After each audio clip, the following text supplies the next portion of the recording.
Le cinéma a retrouvé des couleurs en fin d'année 2021, boosté par les fêtes de fin d'année et les blockbusters américains très attendus. 96 millions de Français se sont rendus dans les salles obscures. Le CGR de Carcassonne n'échappe pas à la tendance. La directrice du cinéma n'avait pas vu une telle fréquentation depuis 2019. L'année dernière, on est quand même sur une hausse de plus de 30% en ce qui concerne Carcassonne.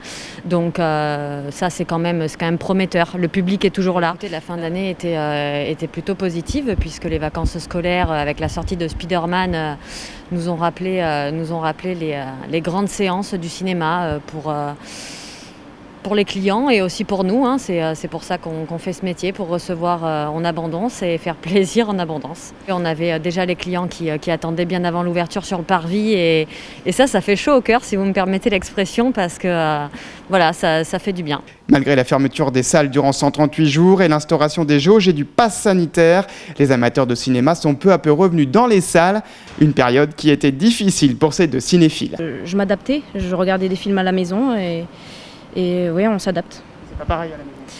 Non, c'est différent, l'ambiance n'est pas la même. Personnellement, une certaine pression de se dire ok, on va aller au cinéma, il y aura peut-être des gens, etc. Donc moi aussi je faisais la même chose, j'allais beaucoup moins, je restais chez moi, mais des fois on ne peut pas s'empêcher un petit peu d'y aller.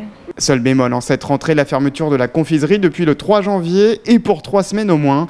Une nouvelle mesure sanitaire incompréhensible pour la directrice du CGR. On va dire qu'aller voir un film, ça va presque de pair avec un pot de pop-corn et une boisson. Donc ce côté-là est forcément coupé puisqu'on est interdit à la vente. C'est une grosse frustration. Au-delà des chiffres, c'est une frustration parce qu'on ne comprend pas pourquoi, par exemple, dans des restaurants, on peut consommer forcément sans masque, en étant assis face à quelqu'un, alors que dans une salle de cinéma, on est tous dans le même sens et on ne peut pas consommer. Et pas forcément assis les uns à côté des autres, donc de l'incompréhension, mais on joue le jeu pour continuer à accueillir. Alors avec ou sans popcorn, 2022 sera marqué par les sorties des super productions hollywoodiennes, de Batman à Avatar 2 en passant par Mission Impossible 7. Côté français, qu'est-ce qu'on a tous fait au bon Dieu devrait attirer les foules dans les salles de cinéma.